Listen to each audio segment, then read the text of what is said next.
விஜய் டிவியில் ஒளிபரப்பாகி வரும் Pandian stores season 2ல இருந்து நடிகர் வசந்த் வசி விலக போகிறதா ஒரு செய்தியும் வந்திருக்கு. ஸோ அந்த இடத்த ரீப்ளேஸ் பண்ணுறதுக்காக வெங்கட் நடிக்க போகிறதாகவும், வெங்கட் பார்த்தீங்கன்னா ஆல்ரெடி பாண்டியன் ஸ்டோர்ஸ் சீசன் 1ல் ஹேமா வெங்கட் காம்போ பார்த்தீங்கன்னா செம்ம சூப்பராக அமைஞ்சுது. ஸோ அதனால இந்த சீசன்லேயும் வெங்கட் வந்து ஹேமாக்கு ஜோடியாக நடிக்க வைக்கிறதா முடிவு பண்ணியிருக்காங்களாமா. ஸோ இந்த நியூஸ் கேள்விப்பட்ட உடனே வசந்த் வசி அவரே வந்து ஒரு விளக்கம் கொடுத்துருக்காரு. ஸோ வந்து பாண்டியன் ஸ்டோர்ஸ் 1ல இருந்து அவர் விலகினதுக்கான காரணத்தையும் சொல்லியிருக்காரு. 2 months கால் ஷீட் வேணும் அப்படின்னு சொல்லி தான் பாண்டியன் ஸ்டோர்ஸ் 1ல கேட்டிருந்தாங்க. ஸோ அதுவும் பாண்டியன் ஸ்டோர்ஸில் கடைசி தம்பியான கண்ணனோட கேரக்டரை ஹைலைட் பண்ணுறதுக்காக தான் என்னை நடிக்க சொல்லி கூப்பிட்டுருந்தாங்க. நான் ஜி தமிழில் பார்த்தீங்கன்னா ஆல்ரெடி ஒரு ஊரில் ஒரு ராஜகுமாரி சீரியலில் ஹீரோவாக நடிச்சிட்டு இருந்தேன்.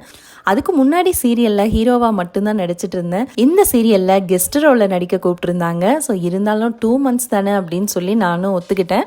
அதுக்கப்புறம் அந்த கேரக்டரை எக்ஸ்டெண்ட் பண்ணி கடைசி வரைக்கும் கொண்டு போனாங்க.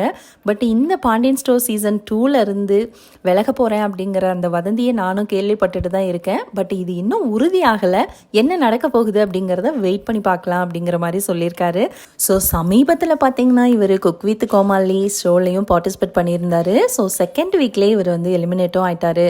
ஸோ அடுத்து இவர் ஏதாவது பெரிய ப்ராஜெக்டில் கமிட் ஆனதுனால இந்த சீரியல்லேருந்து விலக போகிறாரா அப்படிங்கிறது அஃபிஷியலாக இன்னும் எந்த அனௌன்ஸ்மெண்ட்டும் வரல அப்படிங்கிற மாதிரி சொல்லியிருக்காங்க. ஸோ வெயிட் பண்ணி பார்க்கலாம்.